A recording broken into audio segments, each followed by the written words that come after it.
Karena saya nggak pernah even for a minute doubt our local filmmaker sebenarnya. Kemampuan, taste tuh menurut saya kita tuh udah ada gitu. Me speaking personally as a director yakin gitu. Dan I've worked with some of the really good film crews gitu yang menurut gue sih nggak kalah lah gitu. I'm sure sih mereka prefer kerja dengan filmmaker yang mereka udah tahu, yang maksudnya yang udah ada track record gitu kan, yang udah ada jam terbang. Cuma kalau saya lihat film-film Netflix sejauh ini atau series mereka sejauh ini, banyak director yang saya cek gitu di IMDb memang baru aja gitu.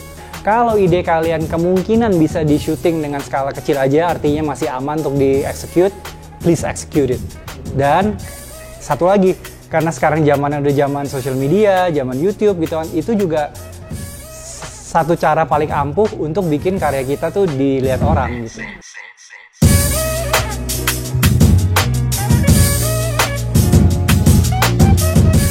Awi Suryadi. Selamat datang. Apa kabar? Sibuk-sibuk apa aja selama pandemi ini? Sekarang sih lagi develop naskah untuk persiapan syuting, meskipun saya sendiri sebenarnya belum berani syuting, tapi kita udah nyiapin naskah lah gitu.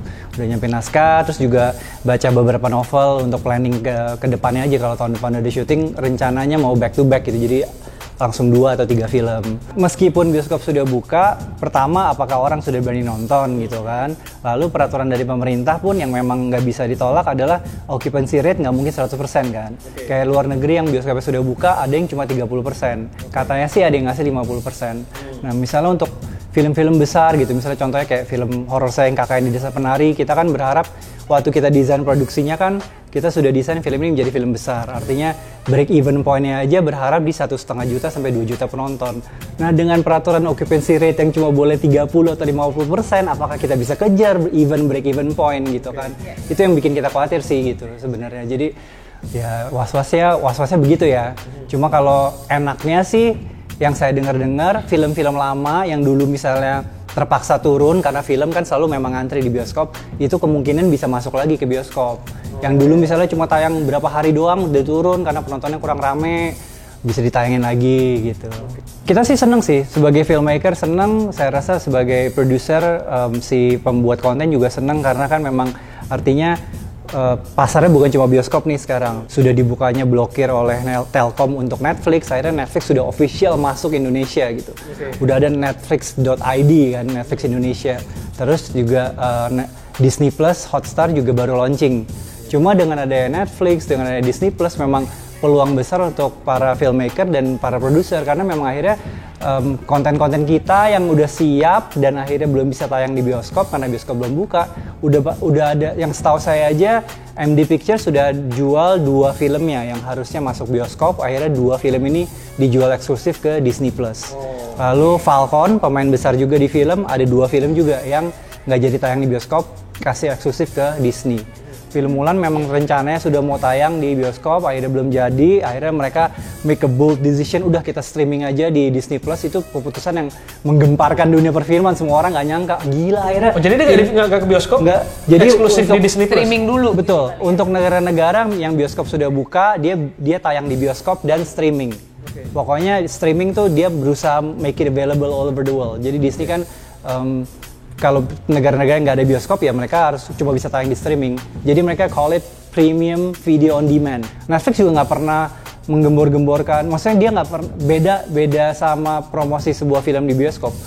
Iya, film sebesar kayak The Irishman aja ya promonya gitu-gitu aja. Karena ya mungkin beda gaya ya. Kalau di bioskop kan kita tahu waktu kita kan pendek kan. Jadi kita harus berusaha narik penonton secepat-cepatnya. Hari pertama tayang, hari kedua tayang, hari ketiga tayang, orang-orang sebanyak-banyaknya udah tahu film kita udah tayang di bioskop. Artinya sebanyak-banyak orang harus tahu. Kalau ini kan enggak. Ini kan ada terus gitu kan. Sutradara besar seperti Martin Scorsese, seperti David Fincher yang sudah shop around, udah pitch around di studio-studio Hollywood, filmnya ditolak karena budgetnya terlalu gede.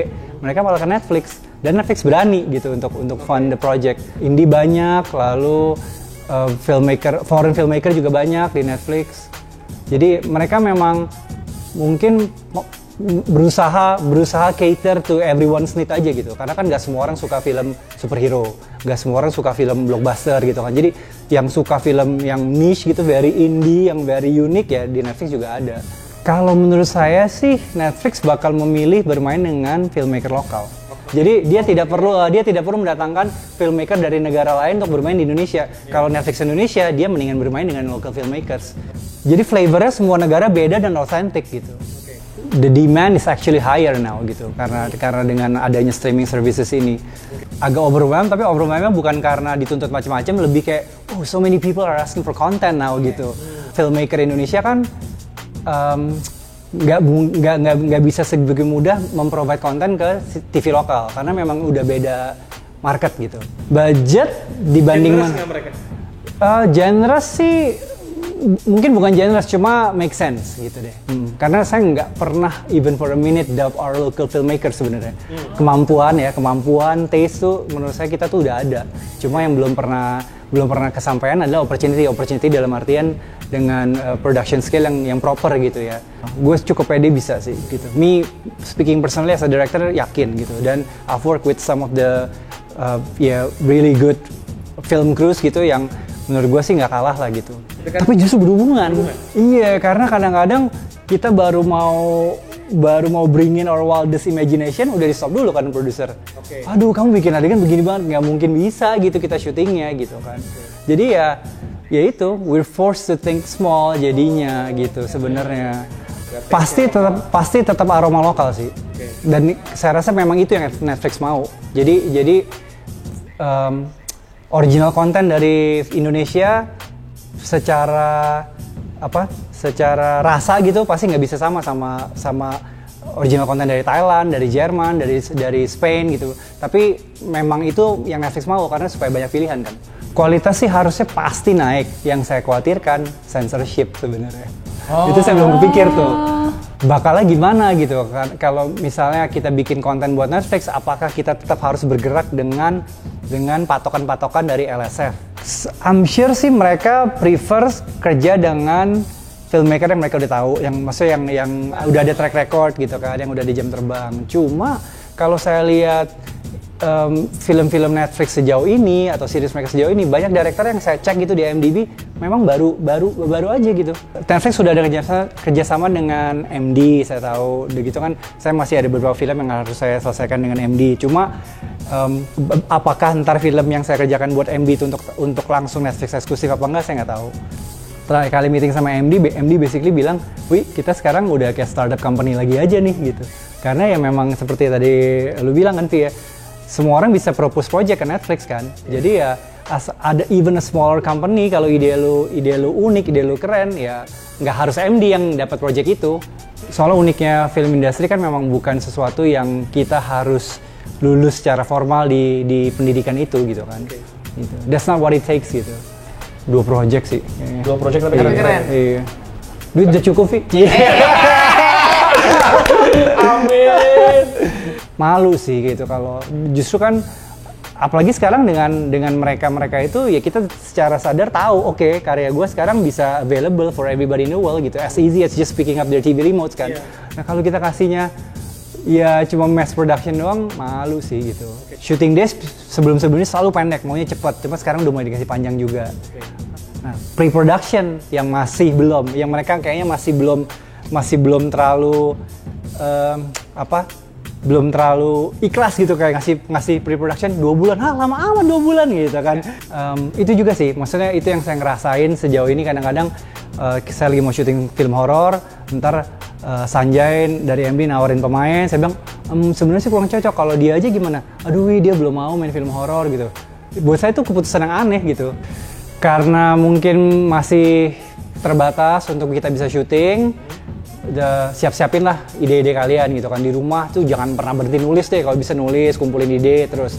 Kalau ide kalian kemungkinan bisa di syuting dengan skala kecil aja, artinya masih aman untuk di-execute, please execute it. Dan satu lagi, karena sekarang zamannya udah zaman social media, zaman YouTube gitu kan, itu juga satu cara paling ampuh untuk bikin karya kita tuh dilihat orang gitu. Jadi kalau dulu waktu zaman saya masuk industri itu susah banget, karena kan siapa yang berani invest that kind of money di divisi kita gitu kan, belum ada track record lagi. Kalau sekarang kan enak, bisa rilis di social media, bisa rilis di YouTube. Trailernya gitu? Bukan trailer, bahkan short movie aja, short film saja gitu.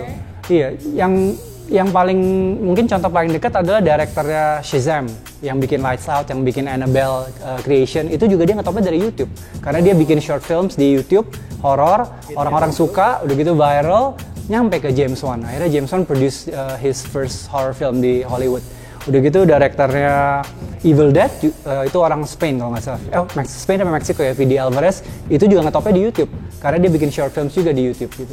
Nah jadi buat yang filmmakers tuh sekarang, buat orang-orang yang pengen banget gagal terjun ke film tapi ya bingung mau cari dana di mana, ya kalian coba aja ciptain ide yang bisa kalian shoot sendiri dengan teman-teman sendiri, nggak usah dengan technical yang semaksimal, asal ide kalian itu unik, bisa tayang di YouTube dan orang suka, viral, udah deh selesai.